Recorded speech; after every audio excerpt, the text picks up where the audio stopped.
Hello दोस्तों, नमस्कार दोस्तों, स्वागत है आपका अपने यूट्यूब चैनल बीपीएस एजुकेशन में। मैं वीरेंद्र प्रताप सिंह।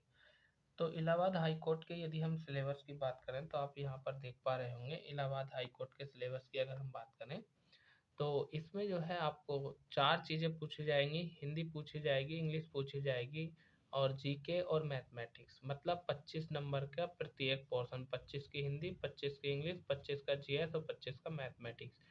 कुल मिलाकर के 100 क्वेश्चन होंगे और 100 ही मार्क्स आपको मिलेंगे।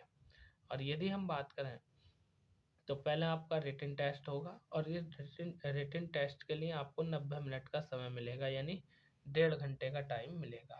अगर आप ग्रुप सी यानी क्लर्क की तैयारी कर रहे हैं तो आपके लिए जो है 25 नंबर की टाइपिंग हिंदी की होगी और 25 नंबर की टाइपिंग इंग्लिश की होगी। ठीक है, दोनों टाइपिंगों के अलग से नंबर जुड़ेंगे। कुल मिलाकर के 50 नंबर टाइपिंग के और 100 नंबर रिटन के, इन 150 नंबर के आधार पर फाइनल मेरिट लगेगी। और यदि हम बात करें, आप जो है अगर स्टेनोग्राफर की तैयारी कर रहे हैं तो उसके लिए आपको जो है स्टेनोग्राफर सीखनी पड़ेगी, यानी जिसको हम बोलते हैं शॉर्ट हैंड। ठीक है, तो ये इलाहाबाद हाई कोर्ट का जो है सिलेबस है। अब हम बात करते हैं आज के इलाहाबाद हाई कोर्ट के प्रैक्टिस सेट की। और प्रैक्टिस सेट की यदि मैं बात करूं तो इस समय ज़्यादा से ज़्यादा प्रैक्टिस करने की ज़रूरत है। तो चलिए आज के 100 क्वेश्चन हम देखते हैं, पहले हिंदी के, फिर इंग्लिश के, फिर जीके जीएस के और उसके बाद मैथ के। तो शुरुआत करते हैं आज के प्रैक्टिस सेट की। तो आज के प्रैक्टिस सेट का हमारा पहला क्वेश्चन हिंदी का इस प्रकार है, जो कि आपकी स्क्रीन पर आपको दिखाई दे रहा होगा कि उद्धत का सही विलोम बताइए। जो उद्धत शब्द है इसके विलोम की यदि हम बात करें तो उद्धत का सही विलोम हो जाएगा आपका ऑप्शन नंबर ए, यानी विनीत, इसका राइट आंसर हो जाएगा। वही हम बात करें क्वेश्चन नंबर 2 की, इसमें कह रखा कर्ता कारक का विभक्ति बोधक चिन्ह क्या है। मतलब जो कर्ता कारक है उसका विभक्ति चिन्ह हमें बताना है। देखिए क्या होता है, कर्ता का होता है ने।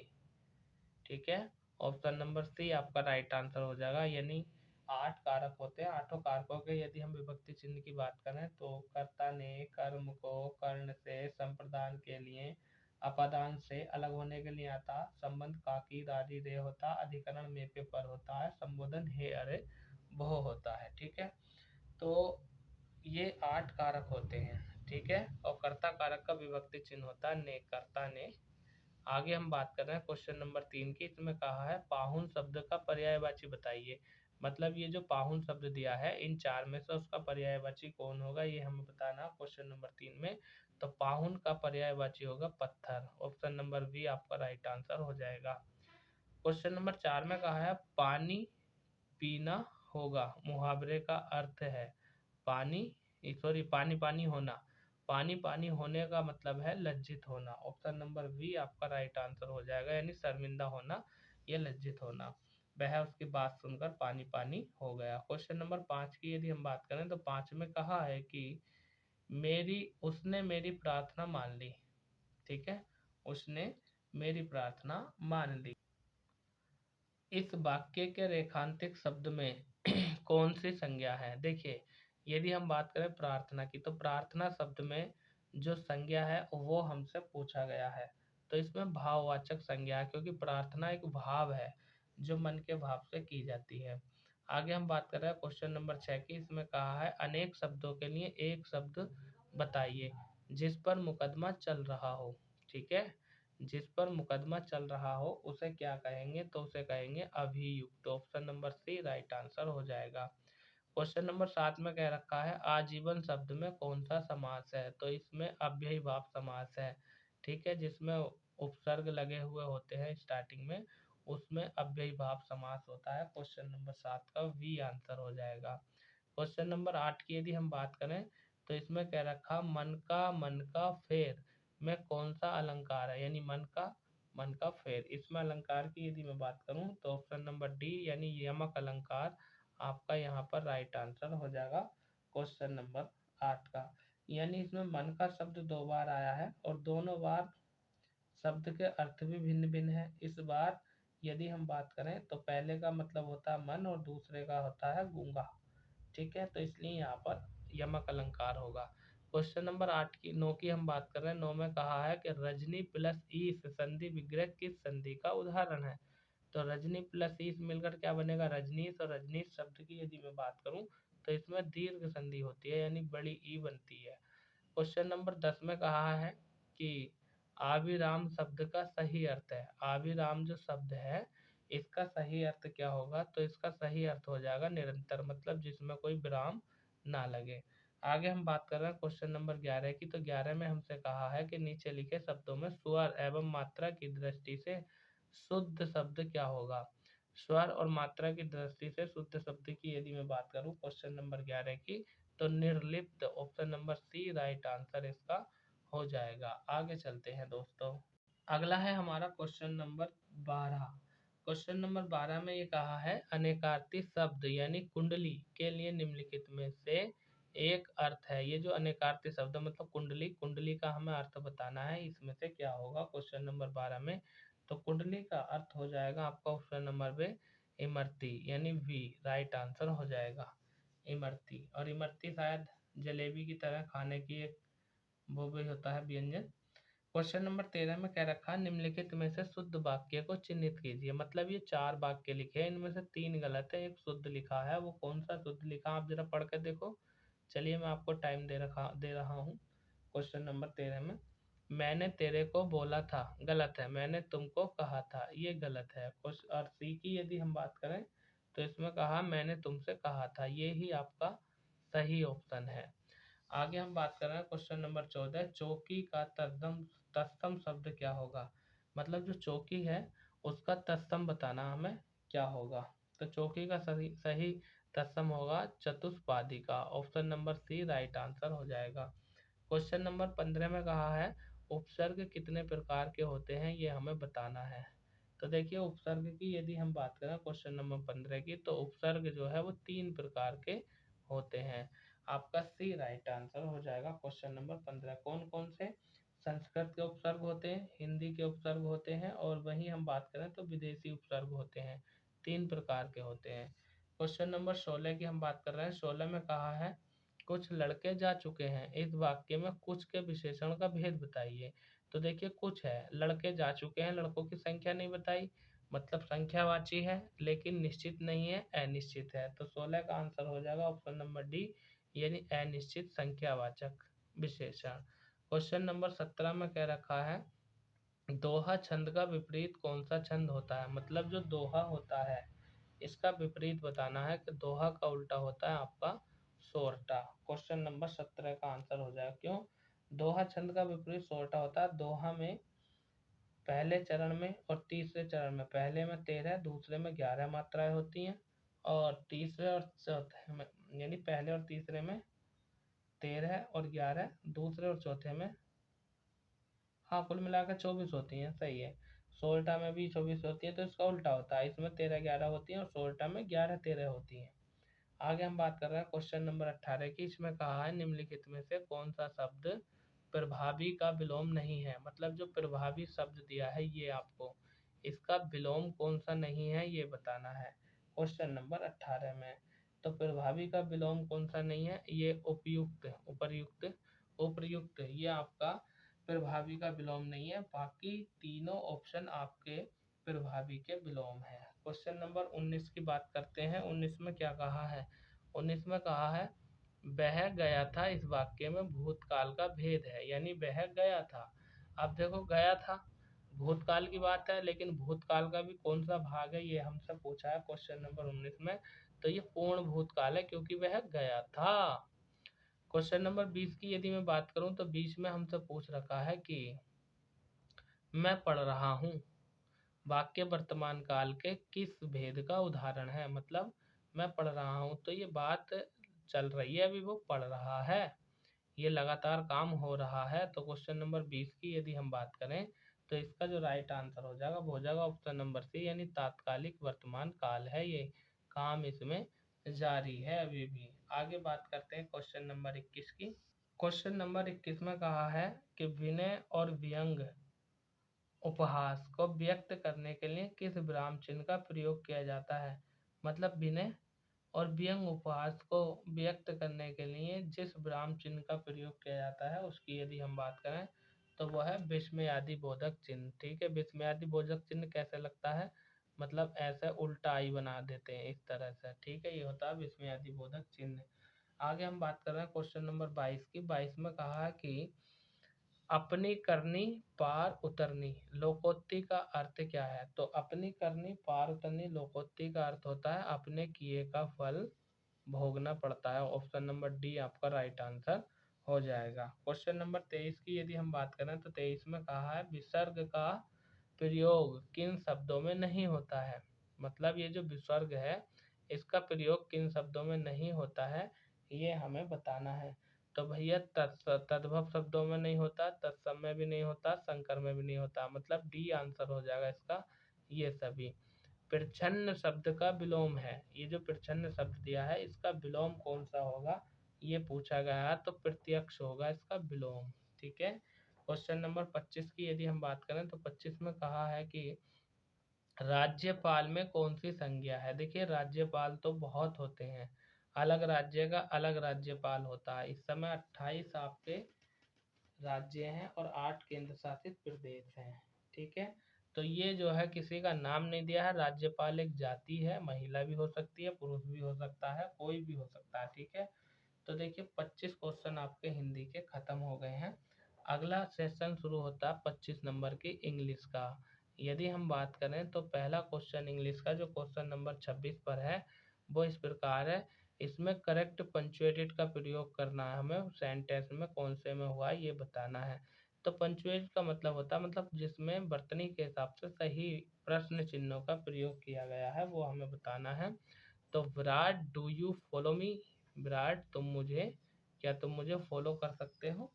तो option number D right answer हो जाएगा। क्वेश्चन नंबर 27 की अगर हम बात करें तो 27 में कहा है कि चूज द करेक्ट प्रीपोजिशन, मतलब हमें इसमें प्रीपोजिशन का प्रयोग करना और कौन सी प्रीपोजिशन का प्रयोग किया जाएगा ये हमें देखना है क्वेश्चन नंबर 27 में। तो करिए hard work is the key to success, ठीक है। तो सक्सेस से पहले जिस प्रीपोजिशन का प्रयोग होता है वो है टू, ठीक है। Hard work is the key to success यानी सफलता की चाबी जो है वो कठिन परिश्रम है। क्वेश्चन नंबर 28 में क्या कहा है? 28 में कह रखा है चूज द करेक्ट स्पेलिंग, मतलब ये जो सफिशेंट शब्द दिया है इसकी सही स्पेलिंग कौन से ऑप्शन में लिखी है ये हमें बताना है। तो 28 की यदि मैं बात करूं तो ऑप्शन नंबर ए इसकी स्पेलिंग सही है लिखी हुई, बाकी गलत है। क्वेश्चन नंबर 29 की यदि मैं बात करूं तो इसमें कहा है कि राइट अपोजिट यानी अपोजिट शब्द लिखना है। कुल मिलाकर के ये जो वर्ड दिया है एस्कॉर्ट इसका हमें विलोम बताना है। तो पहले तो हमें एस्कॉर्ट का अर्थ पता होना चाहिए। ये एस्कॉर्ट होता है इसका अर्थ होता है सहगामी या अनुरक्षक या मार्गरक्षक, ठीक है ना। यदि हम बात करें तो मतलब जो रास्ता दिखाने वाला होता है, और वहीं हम बात करें फोय तो इसका अर्थ होता है शत्रु, शत्रु या वैरी इसका अर्थ होता है, तो ये इसका विलोम हो जाएगा। क्वेश्चन नंबर 30 की अगर हम बात करें तो 30 में भी यही कह रखा है कि हमें जो है अपोजिट वर्ड बताना है, मतलब विलोम शब्द। ये जो कॉम्प्लेक्स शब्द दिया है इसका विलोम शब्द बताना है। तो कॉम्प्लेक्स का अर्थ होता है जटिल या मिश्रित, और इसका विलोम क्या होगा? साफ या सरल, तो क्या हो जाएगा? प्लेन हो जाएगा आपका ऑप्शन नंबर डी, ये राइट आंसर प्लेन यानी साफ या सरल, और कॉम्प्लेक्स का जटिल या मिश्रित है। अब हम बात करते हैं नेक्स्ट क्वेश्चन की। क्वेश्चन नंबर 31 इसमें कहा है चूज द करेक्ट प्रोनाउन, मतलब ये जो खाली वाक्य दिया है रिक्त स्थान दिया है यहाँ पर कौन से प्रोनाउन का प्रयोग किया जाएगा ये हमें बताना क्वेश्चन नंबर 31 में। तो देखिए is how you should behave with your elders, तो इसका जो है दिस आएगा, ठीक है। क्यों आएगा? क्योंकि हमारी बात कर रहा है यहाँ पर यानी ब्रेव बहादुर की विद योर एल्डर्स, ठीक है। तो यहाँ पर आपका दिस करेक्ट आ जाएगा, दिस इज हाउ, ठीक है। यह कैसे? आगे हम बात कर रहे हैं क्वेश्चन नंबर 32 की। 32 में कह रखा है choose the alternative which can be substitute for the given word sentence, मतलब ये जो वाक्य दिया है इस वाक्य के लिए हमें एक शब्द का प्रयोग करना, वन वर्ड की बात कर रहे हैं, और वो कौन सा होगा? देख लीजिए क्वेश्चन की यदि मैं बात करूं तो क्वेश्चन नंबर 32 है, कह रहा a child born after the death of its father. यानी क्वेश्चन नंबर 32 की यदि मैं बात करूं तो इसका जो राइट आंसर हो जाएगा वो हो जाएगा आपका ऑप्शन नंबर डी, यानी ए पोस्टमार्टम चाइल्ड। ठीक है, ए पोस्टमार्टम चाइल्ड। क्वेश्चन नंबर 32, यानी इसका अर्थ होता है पिता की मृत्यु के बाद उत्पन्न होने वाला बच्चा। और यही लिखा ए चाइल्ड बोर्न, एक बच्चा बोर्न पैदा हुआ, आफ्टर मीन्स बाद में, द दैट माने मृत्यु के, ऑफ इट्स फादर यानी अपनी पिता की मृत्यु के बाद जो बच्चा पैदा होता है उसको ए पोस्ट ह्यूमनस चाइल्ड बोलते हैं, मोनस चाइल्ड। आगे बात कर रहे हैं क्वेश्चन नंबर 33 की। 33 में कह रखा है हमसे choose the most appropriate adjective to fill in the blank. मतलब यहाँ पर हमें एडजेक्टिव का प्रयोग करना है। The cat is the dot dot यानी रिक्त स्थान, खाली स्थान है, ऑफ ऑल एनिमल्स। ठीक है, यहाँ पर किस एडजेक्टिव का प्रयोग किया जाएगा? तो देखिए यदि हम बात करें क्वेश्चन नंबर 33 की, तो यहाँ पर द है और द का प्रयोग सुपरलेटिव डिग्री से पहले किया जाता है। ठीक है, तो लेजिस्ट आपका सही आंसर बैठेगा। क्वेश्चन नंबर 34 की यदि हम बात करें तो इसमें कहा है choose the correct meaning of the given words. यानी ये जो वर्ड्स दिया है आपका लूसिडाइटी, तो लूसिडाइटी का हमें मीनिंग बताना है कि जो ये मीनिंग रखता है, जो अर्थ इसका है वही अर्थ इनमें से किस ऑप्शन में हमें मिलेगा, ये हमें देखना क्वेश्चन नंबर 34 में। तो देखिए लूसिडाइसी का मतलब होता है क्लियरिटी, क्लियरिटी मतलब साफ शुद्ध। Option number B right answer हो जाएगा। क्वेश्चन नंबर 35 की यदि हम बात करें तो इसमें कह रखा है चूज द करेक्ट मीनिंग। मतलब जो पीछे कहा था 34 में वही 35 में कह रहा है। जो पॉइस है इसका हमें अर्थ बताना। अगर एक बात में मैं कहूँ तो सिनोनियम पूछा है, सिनोनियम का मतलब होता है पर्यायवाची। तो क्वेश्चन नंबर 35 की यदि हम बात करें तो इसका अर्थ होता है पवित्र या धार्मिक। जो पोइस होता है इसका अर्थ होता है पवित्र या धार्मिक, और इसका जो आंसर होगा वो हो जाएगा ऑप्शन नंबर सी, यानी रिलीजियस। ठीक है, इसका अर्थ भी पवित्र या धार्मिक होता है। क्वेश्चन नंबर 35 की हम बात कर रहे हैं। आगे हम बात कर रहे हैं क्वेश्चन नंबर 36 की। 36 में क्या कह रखा है? Identify the interjection from the following sentence. मतलब देखिए ये जो हुर्रे है ना, यही इंटरजेक्टिव है। ठीक है ना, ये भी इंटरजेक्शन है। तो ऑप्शन नंबर सी आपका राइट आंसर हो जाएगा क्वेश्चन नंबर 36 का। आगे चलते हैं दोस्तों, क्वेश्चन नंबर 37 में क्या कह रखा है? 37 में कह रखा हमसे कि जिस तरह से, ठीक है ना, जिस तरह से स्मोक का अर्थ है पोल्यूशन से, वही बार का अर्थ क्या होगा? देखो स्मोक जो होता है धूम्रपान, इससे पोल्यूशन होता है, प्रदूषण होता है। वैसे वार, बार माने क्या होता है? युद्ध, युद्ध से क्या होता है ये हमें बताना है क्वेश्चन नंबर 37 में। तो युद्ध से क्या होता है? डिस्ट्रैक्शन यानी हानि होती है ना। क्वेश्चन नंबर 37 की बात कर रहे हैं, यही इसका आंसर होगा। आगे हम बात कर रहे हैं क्वेश्चन नंबर 38 की। 38 में क्या कहा है जरा देख लेते हैं। 38 में हमसे कह रखा है कि fill in the blank with the plural form. यानी प्लूरल का मतलब होता है बहुवचन, of the word given in the bracket. मतलब ये जो ब्रैकेट में शब्द दिया है कैटल, इसका हमें बहुवचन बताना है। ठीक है, कैटल माने क्या होता है? पशु होता है या जानवर। The cattle are grazing in the field, यानी खेत में घास चर रहे हैं।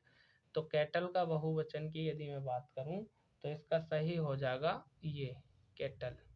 मतलब ये खुद अपने में बहुवचन है, तो डी ऑप्शन इसका राइट आंसर हो जाएगा।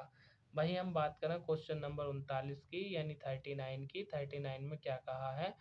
Choose the most appropriate question tag. देखो मैं हर प्रैक्टिस सेट में आपको बताता हूँ, हर जो है चैप्टर से आपका एक क्वेश्चन आएगा, एक क्वेश्चन क्वेश्चन टैग का भी आएगा। क्वेश्चन टैग का अर्थ यानी उत्तर देना होता है इसे यस या नो में। ठीक है, ही नीड्स योर कार, यानी वह, उसे तुम्हारी कार की आवश्यकता है। तो ये हमें दिया है इधर अफर्मेटिव यानी सिंपल में, तो इधर क्या आएगा? निगेटिव में। ठीक है, तो क्या आएगा भैया इसमें, डजंट ही, यानी निगेटिव आएगा। प्रेजेंट इंडेफिनिट है ना, तो सिंपल में वर्ब के फर्स्ट फॉर्म में एस या एस लगा देते हैं और निगेटिव में डू नॉट डज नॉट का प्रयोग करते हैं। तो option number C will be right answer. आगे हम बात कर रहे हैं क्वेश्चन नंबर 40 की। इसमें कह रिया है द जम्बलेड वर्ड, मतलब ये जो है, ये जो स्पेलिंग दी है हमें ATNLARU, ठीक है, इससे कौन सा करेक्ट वर्ड बनेगा जिसका अपने में कोई अर्थ होगा, ठीक है। तो क्वेश्चन नंबर 40 की यदि मैं बात करूं तो ऑप्शन नंबर आपका बी हो जाएगा, नेचुरल, ठीक है ना।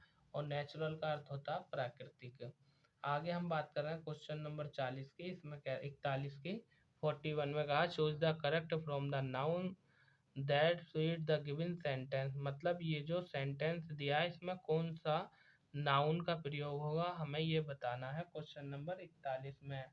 तो कह रहा है एक cricket bat is made of, यानी एक क्रिकेट का जो बल्ला होता है वो किससे बनता है, लकड़ी से बनता है। तो वुड मिस होती है लकड़ी, और यदि वुड में हम एस लगा देंगे तो इसका अर्थ हो जाएगा जंगल। क्वेश्चन नंबर 42 की बात करते हैं। 42 में कहा है कि read the given sentence carefully and choose the correct tense, मतलब ये जो वाक्य दिया है आई नाउ हिम वेल, ठीक है, I now him well, I miss मैं, नाउ माने जानता हूँ, हिम माने उसे, वेल मिस अच्छे से, मैं उसे अच्छे तरीके से जानता हूँ या पहचानता हूँ। तो ये कौन से काल का वाक्य है ये हमें बताना है क्वेश्चन नंबर 42 में। तो भैया ये आपका हो जाएगा प्रेजेंट इंडेफिनिट, ठीक है। आगे हम बात कर रहे हैं क्वेश्चन नंबर 43 की। इसमें कहा है चूज द करेक्ट वर्ब, यानी किस वर्ब का प्रयोग यहाँ पर किया जाएगा, क्वेश्चन नंबर 43 में हमसे ये पूछा है। तो यहाँ 43 की यदि हम बात करें तो इसमें क्या है, यू रेस्पेक्ट आवर पेरेंट्स, अपने माता पिता की तुम्हें इज्जत करनी चाहिए। तो इसके लिए ओट टू का प्रयोग किया जाएगा रेस्पेक्टेड वर्ड के लिए। आगे क्वेश्चन नंबर 44 की यदि हम बात करें तो इसमें कहा चूज द करेक्ट वर्ब, यानी इसमें भी करेक्ट वर्ब का प्रयोग करना क्वेश्चन नंबर 44 में। तो 44 की यदि मैं बात करूं तो 44 का जो राइट आंसर होगा वो क्या होगा, देखिए, you note ignore the poor, मतलब कभी गरीब को इग्नोर नहीं करना चाहिए। तो शुड का प्रयोग किया जाएगा यहाँ पर, ठीक है ना, यू के साथ शुड, जो मतलब बाध्य सूचक वाक्य होते हैं वहाँ पर शुड का प्रयोग किया जाता है। क्वेश्चन नंबर 45 की यदि मैं बात करूँ तो 45 में कहा है चूज द करेक्ट वर्ब, यहाँ पर सही वर्ब का प्रयोग हमें करना है क्वेश्चन नंबर 45 में। तो स्टूडेंट, ठीक है, ऑब्जर्व डिसिप्लिन इन स्कूल, तो मस्ट यानी चाहिए, यानी स्टूडेंट को, विद्यार्थी को डिसिप्लिन में रहना चाहिए इन स्कूल यानी विद्यालय में।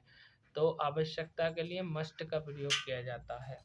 आगे हम बात कर रहे हैं क्वेश्चन नंबर 46 की। इसमें कह रखा है choose the appropriate article for the sentence, यानी आर्टिकल का प्रयोग करना, हमें कौन से आर्टिकल का प्रयोग होगा, पहले वाक्य पढ़ लेते हैं उसके बाद हम बात करते हैं क्वेश्चन नंबर 46 की, ठीक है ना। तो देखिए क्वेश्चन नंबर 46 की यदि मैं बात करूं तो इसमें क्या आएगा, ए मैरिड, यानी ही मैरिड यूरोपियन गर्ल, उसने यूरोपियन लड़की से शादी की। तो यूरोपियन भले ही ई वोविल है लेकिन इसका उच्चारण आपका कॉन्सोनेंट की तरफ निकलता है। तो ए का प्रयोग किया जाएगा क्वेश्चन नंबर 46 का, आंसर हो जाएगा option number A, he married a European girl. Question number 47 में क्या कह रखा है, choose the magnifying of the given, ठीक है ना, एडियोमेटिक एक्सपेंसिव, मतलब ईडियम बताना हमें क्वेश्चन नंबर 47 में, ठीक है। तो 47 में to wear your heart on your sleeve, यानी इसका अर्थ होता है अपनी भावना स्पष्ट रूप से व्यक्त करना या प्रदर्शित करना, ठीक है। और इसका सही अर्थ होगा आपका to make your feelings clear, यानी अपनी भावना स्पष्ट व्यक्त या प्रदर्शित करना, ठीक है। आगे बात करते हैं क्वेश्चन नंबर 48 की। तो 48 में क्या कह रखा है, choose the predicate in the given sentence, मतलब ये जो वाक्य दिया है remember to wearing the water बोतल, ठीक है, यानी याद से, ध्यान से बोतल में पानी लाना। ठीक है, तो क्वेश्चन नंबर 48 की यदि हम बात करें तो इसका जो राइट आंसर होगा ऑप्शन नंबर डी होगा, remember to bearing the water बोतल। ठीक है, यानी सही तरीके से हमें लिखना है ना। आगे चलते हैं क्वेश्चन नंबर 49 की तरफ। क्वेश्चन 49 में कहा 49 में the feminine gender of cloth. ठीक है, कोल्ट, ये जो कोल्ट शब्द दिया है इसका फेमिनाइन मतलब फीमेल, मतलब स्त्रीलिंग हमें बताना है। क्वेश्चन नंबर यदि मैं बात करूं तो इसका जो होगा सही आंसर फ्लाई होगा। ठीक है ना, फैली होगा, फैली। क्वेश्चन नंबर 49 का आंसर हो जाएगा आपका ऑप्शन नंबर सी, यानी फैली। मैं ये ऑप्शन नंबर सी, ठीक है, यानी कोल्ट का फैली हो जाएगा स्त्रीलिंग। 50 की तरफ चलते हैं। क्वेश्चन नंबर 50 में कहा है name the figure of speech following lines. मतलब ये जो लाइन्स दी है इस लाइन की हमें फिगर ऑफ स्पीच बतानी है। The more haste the less speech, तो इसमें जो फिगर ऑफ स्पीच होगी ऑप्शन नंबर डी, यानी एपिगर्म। ठीक है दोस्तों, यदि आपने हमारे चैनल को सब्सक्राइब नहीं किया है, पहली बार हमारा प्रैक्टिस सेट देख रहे हैं, तो आप चैनल को सब्सक्राइब जरूर कर देना। आप वीडियो देखेंगे, आपको कंटेंट मिल जाएगा, आपको अपना काम हो जाएगा। ठीक है, लेकिन हमारे लिए आप इतना कर सकते हैं कि आप चैनल को सब्सक्राइब कर दीजिए। आपका क्या रुपया पैसा जाएगा, कुछ घटेगा, कुछ नहीं, लेकिन आपके एक सब्सक्राइब से हमारा भी काम हो जाएगा, आपका भी हो जाएगा। आप सब्सक्राइब कर दीजिए, साथ में बेल आइकन का बटन दबा दीजिए, जिससे आने वाली वीडियो का नोटिफिकेशन आपको मिल जाएगा। क्वेश्चन नंबर 51 जीके का सेशन शुरू होता है। 51 में कहा है कि फ्री थ्रो का संबंध किस खेल से है, तो फ्री थ्रो का संबंध है बास्केटबॉल से। 51 का भी जल्दी खींचते हैं जीएस को। देखो, निम्नलिखित में से किसका मिलान सही नहीं है। क्वेश्चन नंबर 52 की बात कर रहा, तो 52 की यदि मैं बात करूं तो उत्तर कोरिया और सियोल, मतलब ये राजधानियां दी हैं, तो उत्तर कोरिया की राजधानी सियोल नहीं होती है। जिम्बाब्वे की हरारे है, सही है। मालदीव की माले है, इंडोनेशिया की जकार्ता है, ये बात सही है। अगर हम बात करें क्वेश्चन नंबर 52 की, तो इसमें जो उत्तर कोरिया है उसकी राजधानी होती है प्योंगयांग। ठीक है, क्वेश्चन नंबर 53 में क्या रखा, सर्वप्रथम जीएसटी को किस देश ने लागू किया था, तो सर्वप्रथम जीएसटी को लागू करने वाला देश था आपका फ्रांस। पानीपत की तृतीय पानीपत की तृतीय युद्ध में मराठों की ओर से कौन मुस्लिम सेनापति मारा गया था, तो जो पानीपत का तीसरा युद्ध हुआ था उसमें मराठों का जो सेनापति था वो युद्ध में मारा गया था, और वो कौन था उसी का नाम हमसे पूछा है क्वेश्चन नंबर 54 में। तो 54 का ऑप्शन है इब्राहिम खां गारदी। ठीक है, संजय दत्त की एक मूवी भी बनी हुई है पानीपत, वो देख लेना चाहें। आगे क्वेश्चन नंबर 55 में हम बात कर रहे हैं चार्ल्स वुड का डिस्पैच निम्न में से किससे संबंधित था, तो चार्ल्स वुड का जो डिस्पैच था इसका संबंध था आपका क्वेश्चन नंबर 55 की यदि मैं बात करूं तो शिक्षा से था। ठीक है, 1 लाख रुपए के खर्च की बात कही गई थी इसमें। असहयोग आंदोलन कब वापस लिया गया था, क्वेश्चन नंबर 56, तो ये लिया गया था फरवरी 1922 में, यानी जब चौरी चौरा कांड हो गया था ना, चौरी चौरा घटना, उसके बाद महात्मा गांधी ने इसे वापस ले लिया था। आज़ाद हिंद फौज की स्थापना कहाँ की गई थी, आज़ाद हिंद फौज की स्थापना आपकी सिंगापुर में की गई थी। राज्यसभा को भंग करने का अधिकार किसे प्राप्त है, तो राज्यसभा को भंग करने का जो अधिकार प्राप्त है वो है आपका, देखिए, ना तो राष्ट्रपति को है, ना उपराष्ट्रपति को, ना प्रधानमंत्री को, मतलब किसी को नहीं है, क्योंकि राज्यसभा परमानेंट हाउस है, ये कभी भंग नहीं होती है। क्वेश्चन नंबर 59 में क्या कहा इसने कि हरित गृह प्रभाव यानी ग्रीन हाउस गैस मुख्यतः किसका कारण होता है। ठीक है, क्वेश्चन नंबर 59 की यदि मैं बात करूं तो option number C carbon dioxide आपका आंसर हो जाएगा 59 का। आगे क्वेश्चन नंबर 60 की बात कर रहे हैं। क्वेश्चन नंबर 60 में कहा है भूमिगत जल को दूषित करने वाला जैविक प्रदूषक है, यानी जो भूमिगत जल है उसको जो दूषित करने वाला जैविक प्रदूषक है वो कौन है, तो आपका ए नंबर राइट आंसर हो जाएगा आर्सेनिक। 61 में कह रखा निम्नलिखित में से कौन सी हंगरी की मुद्रा है, तो भैया हंगरी की राजधानी बुडापेस्ट है, और हंगरी की मुद्रा है आपकी फोरिंट। ठीक है। क्वेश्चन नंबर 62 की यदि हम बात करें तो 62 में कहा है कि भारतीय पैरा खिलाड़ी मनीषा रामदास किस खेल से संबंधित है। मतलब भारतीय पैरा खिलाड़ी है ये मनीषा रामदास, ये किस खेल से संबंधित है ये हमसे पूछा गया है। तो ये पैरा बैडमिंटन से संबंधित है।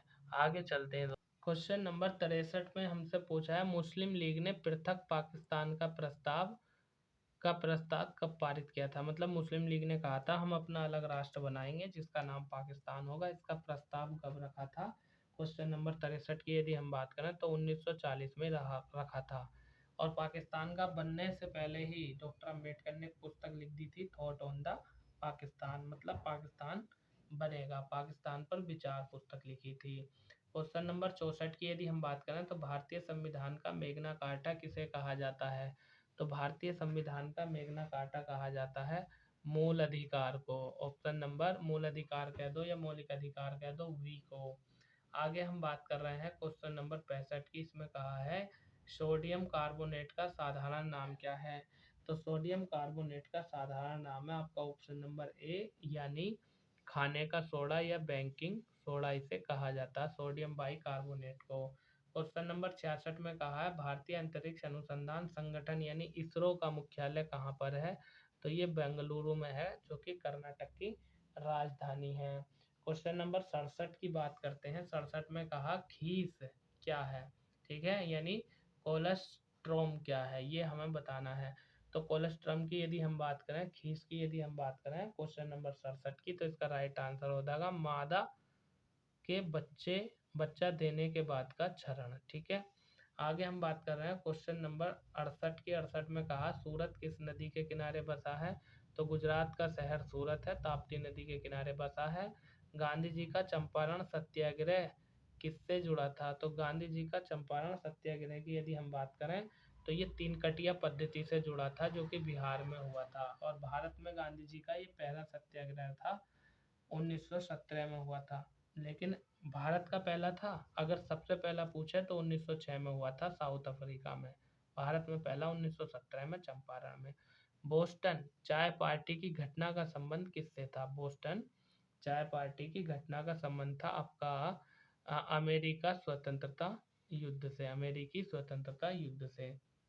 क्वेश्चन नंबर 71 में क्या कहा है कि भारतीय संविधान के किस भाग में मौलिक कर्तव्यों का उल्लेख है। तो भारतीय संविधान के किस भाग में मौलिक कर्तव्यों का उल्लेख है। तो आपका संविधान का भाग 4 का ए है। मौलिक कर्तव्य कितने हैं, 11। मौलिक अधिकार कितने हैं, 6। क्वेश्चन नंबर 72 में क्या कह रखा, 72 में कहा इंदिरा गांधी परमाणु अनुसंधान केंद्र, इंदिरा गांधी परमाणु अनुसंधान केंद्र कहाँ स्थित है। तो यह है भैया आपका कलपक्कम में। निम्नलिखित में से कौन सा पड़ोसी देश भारत के साथ भूमि साझा नहीं करता है। तो भूमि साझा की यदि हम बात करें क्वेश्चन नंबर 73 की, तो मालदीव भूमि साझा नहीं करता है। ये जलीय मतलब द्वीपीय देश है, जल सीमा बनाता है, स्थल सीमा नहीं बनाता है। क्वेश्चन नंबर 74 की यदि मैं बात करूं तो 74 में कहा है कि एशियाई विकास बैंक का मुख्यालय कहाँ स्थित है। तो एशियाई विकास बैंक के मुख्यालय की यदि हम बात करें तो फिलीपींस की राजधानी मनीला में स्थित है। Option number C right answer हो जाएगा। जीके का लास्ट क्वेश्चन और हमारा अगला क्वेश्चन नंबर 75, किस देश की संसद को राष्ट्रीय पंचायत कहा जाता है। तो भैया नेपाल जो देश है इसकी संसद को राष्ट्रीय पंचायत कहा जाता है। चैनल को भैया सब्सक्राइब जरूर कर देना, ये मेरी आपसे रिक्वेस्ट है। और यदि आपने कर रखा है तो अच्छी बात है, नहीं किया है तो कर दीजिए और अपने यार दोस्तों में ज़रूर शेयर कर देना, क्योंकि आपका भला सबका भला। ठीक है, किसी के बारे में गलत मत सोचो, सब अपने भाग्य के अनुसार खाते हैं, अपनी किस्मत और मेहनत के अनुसार नौकरी लेकर जाएंगे। अब हम बात करते हैं क्वेश्चन नंबर 76 की। क्वेश्चन नंबर 76 से आपका मैथ का सेशन शुरू हो जाता है। तो चलिए इसको हल करना पड़ेगा। मैं थोड़ा क्वेश्चन का यानी स्लाइड का आकार छोटा कर लेता हूँ, क्योंकि मुझे हल भी तो करके दिखाना है। 76 में कहा है हमसे कि किसी संख्या को 899 से भाग देने पर शेष 63 बचता है। यदि उस संख्या को 29 से विभाजित किया जाए तो शेष क्या बचेगा? अरे ये तो कई बार करा दिया मैंने। ठीक है, 5 आंसर है इसका, ये रिपीट हो गया। ठीक है, तो इसका आंसर हो जाएगा option number B. Question number 77 की बात करें, इसमें कहा है दो संख्याओं का महत्तम समापवर्तक 7, लघुत्तम समापवर्तक 210, एक संख्या 35, तो दूसरी संख्या क्या होगी? देखो 77 की यदि हम बात करें तो इसके लिए एक फार्मूला होता है क्या, यानी में से, यानी HCF गुणा LCM और बराबर पहली संख्या गुणा दूसरी संख्या। तो एक संख्या हमें दी है, दूसरी संख्या हमें निकालनी है, इन दोनों को गुणा में लिख देंगे। मतलब कितना लिख देंगे? 7 गुणा 210। ठीक है, यानी 7 गुणा 210। इधर क्या आएगा? एक संख्या 35 दी है तो इधर डायरेक्ट लिख देता हूँ मैं, भाग में आ जाएगा 35 और इधर बचेगी दूसरी संख्या। अब जब मैं इसकी गुणा भाग करूंगा, देखो 7 ही 7, 7 पंजे 35 और 5 से ऐसा काट दूंगा, 5 चौक 20 और 5 दूनी 10। तो आपका आंसर आ जाएगा क्वेश्चन नंबर, यानी 42 आंसर आ जाएगा क्वेश्चन नंबर 77 का। 42 कहाँ दे रखा? ऑप्शन नंबर सी में। आगे क्वेश्चन नंबर 78 में हमसे क्या कह रखा है? 78 में हमसे कह रखा है कि √10 माइनस के 3, √10 प्लस के 3, इसका आंसर बताओ भैया। तो ये दो वर्गों के अंतर का सूत्र लग जाता है। मतलब √10 माइनस के 3 यानी पहले पद का वर्ग माइनस दूसरे पद का वर्ग। ठीक है, ये वाला सूत्र लग जाएगा। तो पहला पद क्या है इसमें? √10 इसका वर्ग और माइनस दूसरा पद है 3 इसका वर्ग। तो इससे तो ये कट जाएगा, 10 आ जाएगा और इसका वर्ग क्या हो जाएगा? 9। और जब घटाऊंगा तो एक आंसर आपका आ जाएगा। तो ऑप्शन नंबर आपका ए राइट आंसर हो जाएगा।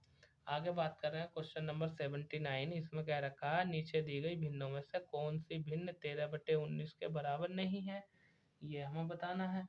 तो भैया कौन सी इसके बराबर नहीं है?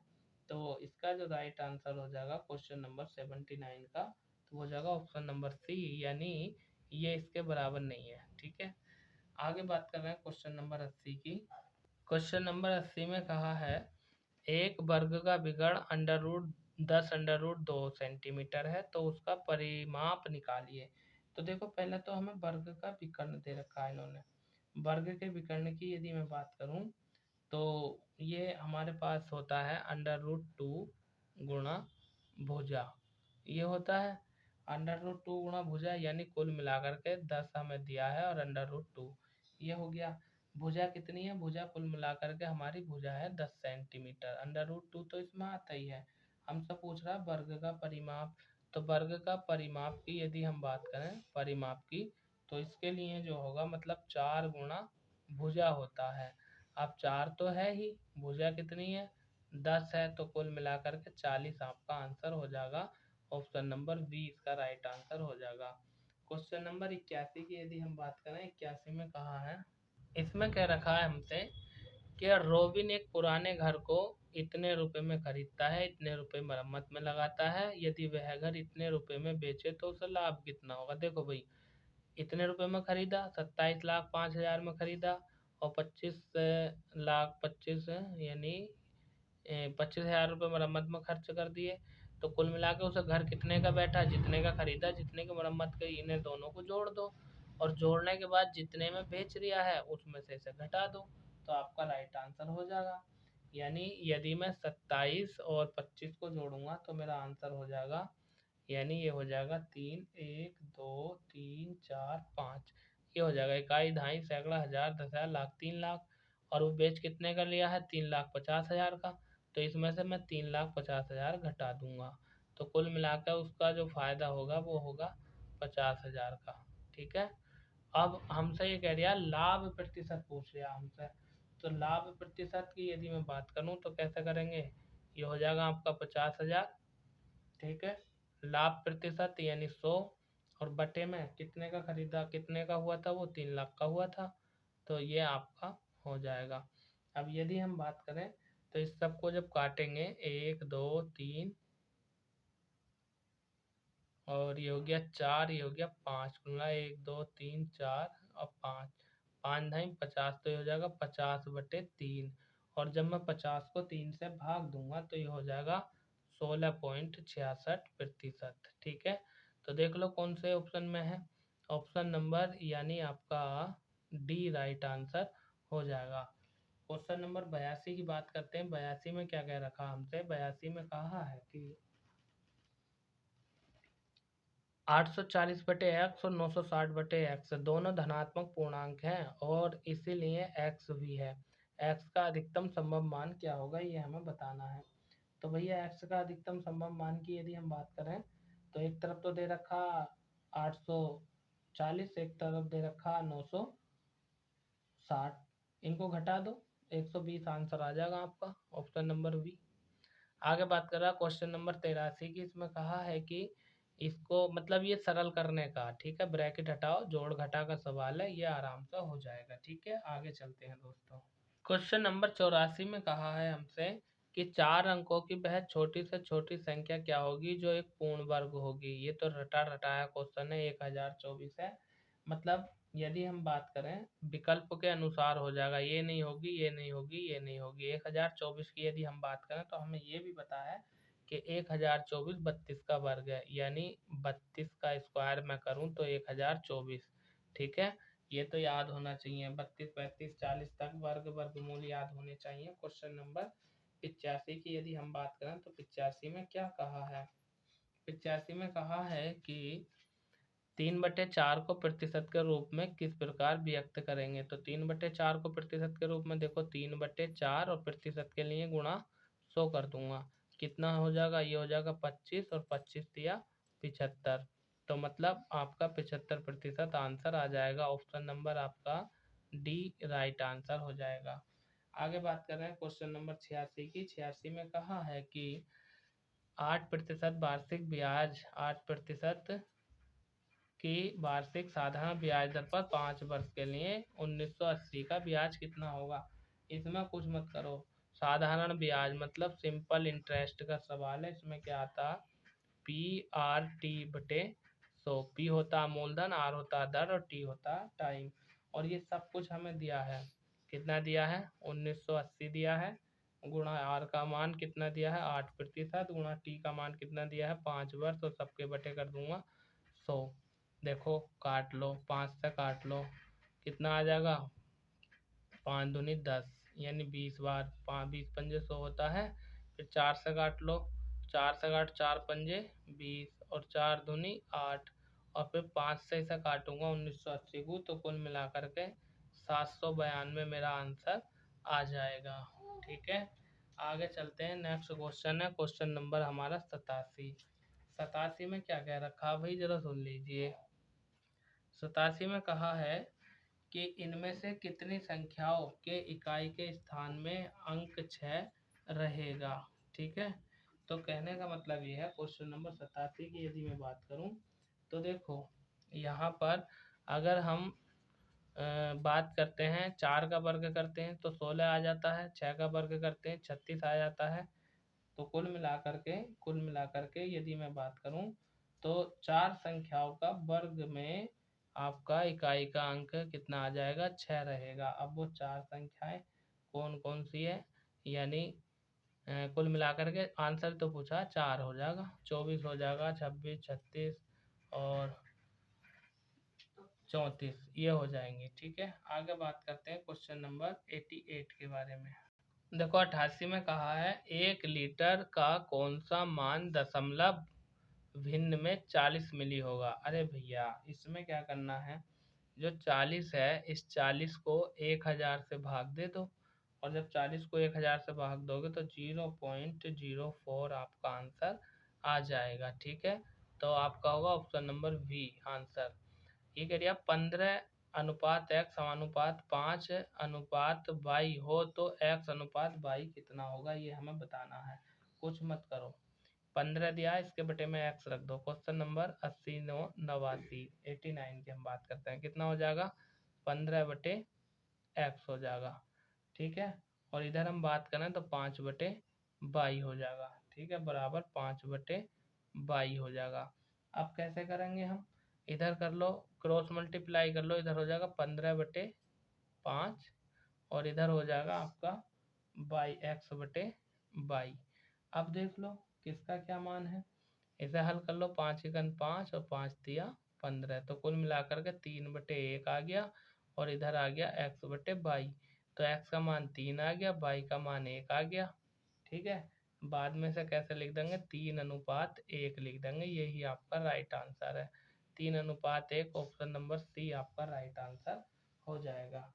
अगले क्वेश्चन की तरफ बढ़ते हैं। अगले क्वेश्चन में क्या कह रखा हमसे, नेक्स्ट क्वेश्चन की यदि मैं बात करूं, ये कह रहा किसी कंपनी में 1000 पुरुष 800 महिलाएं कार्य करती हैं।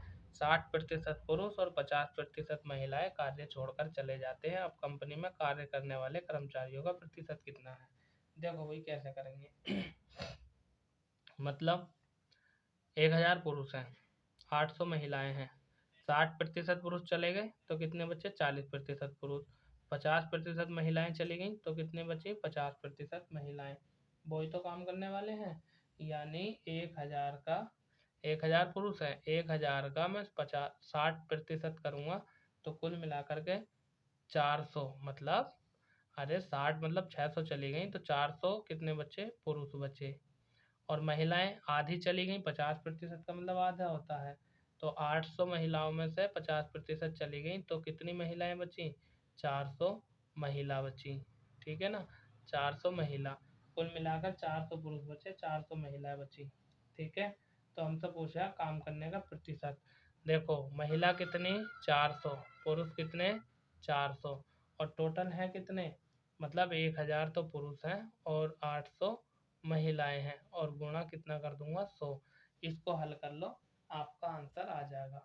कुल मिलाकर के ऊपर कितना बना हमारा, ऊपर 400 400, ऊपर बना 800, और नीचे कितना बता, 1000 और 800, मतलब ये बन गया आपका 1800, और गुणा ये आ गया 1 2 1 2। ठीक है, 18 से मैं 800 को जब भाग दूंगा तो मेरा आ जाएगा 44.4%, और यही आपका आंसर है। क्वेश्चन नंबर इसका हो जाएगा सी आंसर।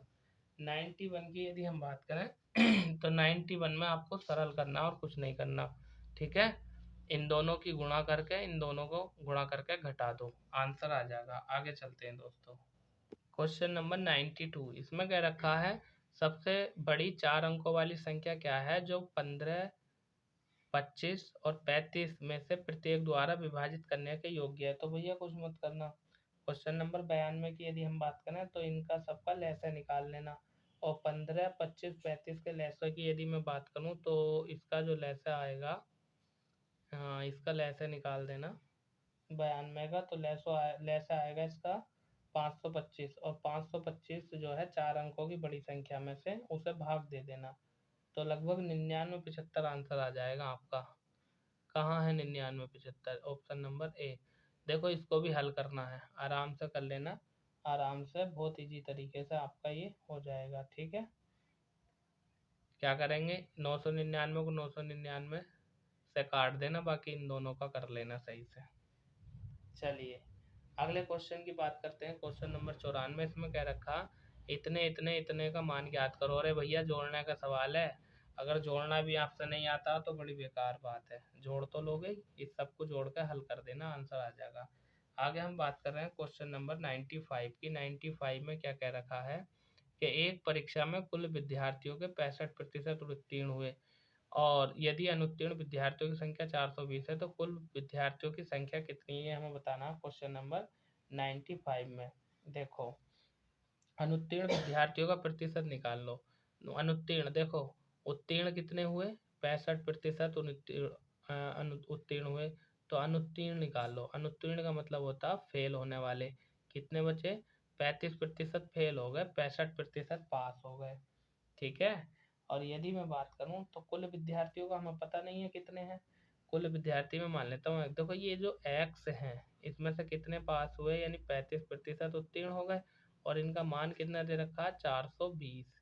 बस इसे हल कर लो, आपका आंसर आ जाएगा।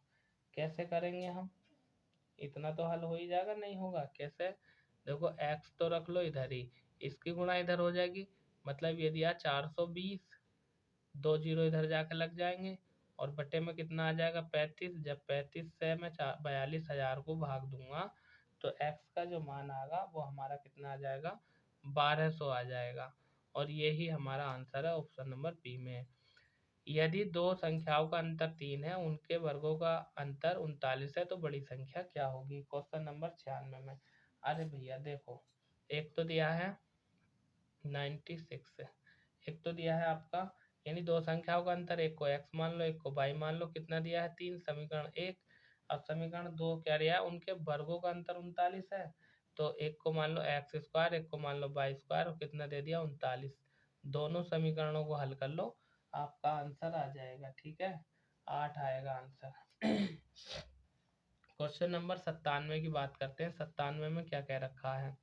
97 में हमसे कहा है कि a बराबर 11, b बराबर 9 हो तो इतने का मान ज्ञात करो। अरे a की जगह कितना रख दो 11, b की जगह कितना रख दो 9। इसे ऐसे भी कर लोगे तो आराम से हो जाएगा। ठीक है, यहाँ 11 का स्क्वायर, यहाँ 9 का स्क्वायर, यहाँ दोनों की गुणा, और यहाँ उनके घन कर दियो, राइट आंसर आ जाएगा। और नहीं तो हम जानते हैं ये फार्मूला होता है। ठीक है, आगे हम बात कर रहे हैं क्वेश्चन नंबर 98 की। 98 में क्या कह रखा है? इसमें 98 में कह रखा है कि समीकरणों को हल करो। समीकरण क्या दिया है? ये 90 भाग 6 गुणा ब्रैकेट में इतना इतना इतना। कैसे हल करेंगे भाई? लो देख लो, मैं करके बताता हूँ। क्वेश्चन नंबर आपका है ये 98। ठीक है, देखो ये दिया है शुरू में आपको 90 भाग 6, मतलब इसे मैं ऐसा लिख दूंगा 90/6।